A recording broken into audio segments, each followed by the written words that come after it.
Live from the Heartland Mamas studio, this is the Heartland Mamas podcast. I'm your host, Heidi Henry.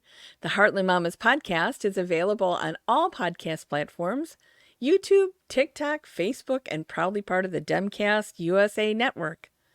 As of today, we only have 330 days left until November 5th, 2024. So I hope you're out there working hard for your candidates. Petition season just ended.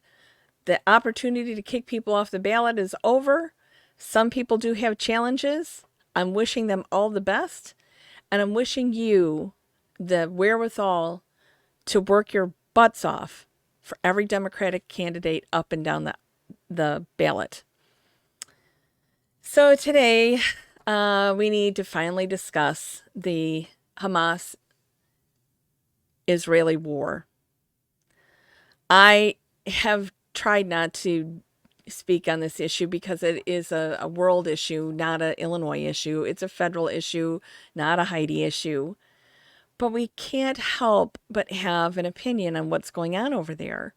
And we can't help but feel helpless in this moment in time because we're watching this happen in real time and there seems to be no end in sight.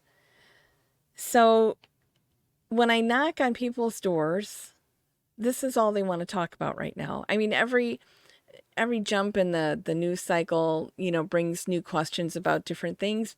Right now, for the last 2 months, this has been at the top. And I just feel like I should address it from my point of view, and maybe it's your point of view too. As a Renaissance tribe, we tend to look at things as a whole instead of little pieces, but we need to examine some of the pieces in order to make decisions that can help for the future. So first of all, I'd like to quote from one of my favorite authors, from Carl Sagan, who says, "An organism at war with itself is doomed."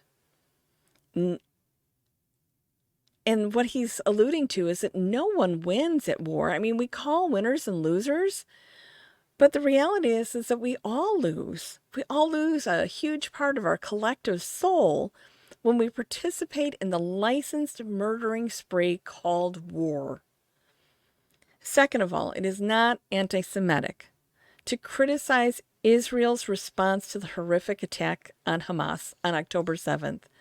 Criticizing the deaths of innocent people and the human toll is an empathetic response to war. We feel it. From the innocent people murdered, hurt, and stolen on October 7th to the babies that died in incubators in Gaza when they were left behind in the evacuation. We can't help but feel that at a cellular level. I feel it, and I'm sure you do too. It feels to me like the Netanyahu administration dropped the intelligence ball from the get-go to allow October 7th to have happened in the first place. And Netanyahu's over-the-top response will not eradicate Hamas, but instead will eradicate innocent Palestinians living in Gaza. And while history shows us how we got to this place in time, we need to think about how to resolve this and move forward. Condemn Hamas for the October 7th attack.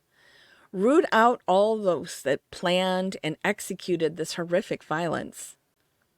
But without taking another innocent life. The retribution has been tenfold so far, and it doesn't show any signs of stopping. It seems like they are guessing where Hamas is. Are they in the north? Are they in the south?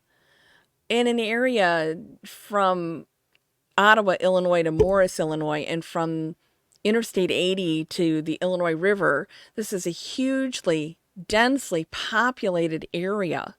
It's small, but there's tons of people packed in there. And there's people packed in there that were never part of Hamas, but they're paying the highest cost. Hamas must go. The violence must stop on both sides. On both sides. Innocent people must be the ones to prevail in this conflict. The killing and destruction has to stop. We have watched this violence escape the borders of Israel and Palestine and arrive at faraway places, even right here in the United States. We have to allow Qatar to broker the peace and help render aid to all the innocent. We must allow a pathway to a permanent peace by honoring the agreement made in May of 1948. There is no other way. And that agreement is not going to make anyone happy, but that's where this started. And we must compromise for lasting peace. And while I might be oversimplifying all of this, we cannot go back and do a do-over. That's not possible. We've talked on this program a bunch of times about how you can't live in the past. You have to go forward. That's the only way. But you see, this goes back for centuries into the Turkish Ottoman Empire. And up until World War I, Britain had no, like, Palestine was not even on their radar, right?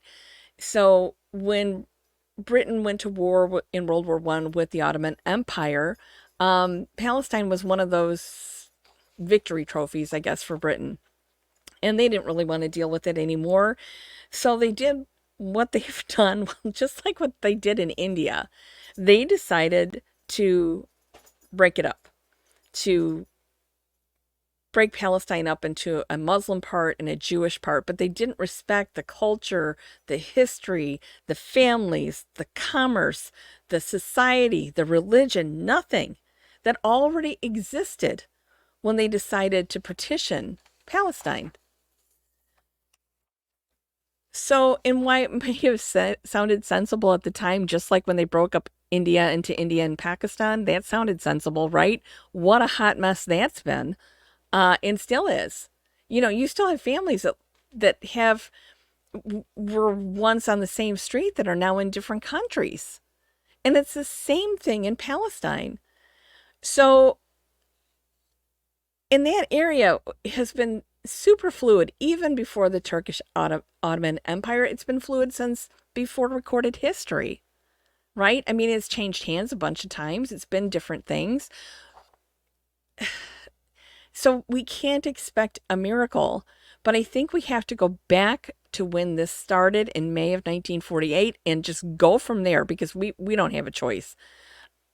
I believe that there's room in this world for all of us to worship God or not, as we choose. There's room enough in this world for us to share our communal holy lands. There just really is. There's room in this world for lasting peace and hope and a future of good works. There's enough room in this world if we stop drawing imaginary lines in the sand and then going to war over them. I'm a respecter of all people. To be able to live in peace, to worship or not as they please, to share in the bounty and live in harmony, to stop killing one another because that resolves nothing. It only makes matters worse. And innocent people, oh my God, innocent people. There's no room on this planet for people who murder, harm, and kidnap others, nor is there room in this world for people that herd other people to different parts of the country so they can annihilate them. There's no room for that. Two wrongs don't make a right, and retribution only causes death and not resolution. In my church, in my denomination of Christianity, not yours, not everybody's, but in mine, we have a saying, and we say to one another, "Peace be with you." And the response is, "And always with you." So today, I'm going to bid you peace. I'm going to bid the world peace. My heart hurts for those that are suffering. And like you, I feel powerless to help. I support both sides because I can see the value in that. I'm concerned that oversimplifying it isn't enough for those that love war. And we all know them. But so from the Edge of the Great Red Divide. This is Heidi Henry. This has been the Heartland Mamas podcast. I bid you peace.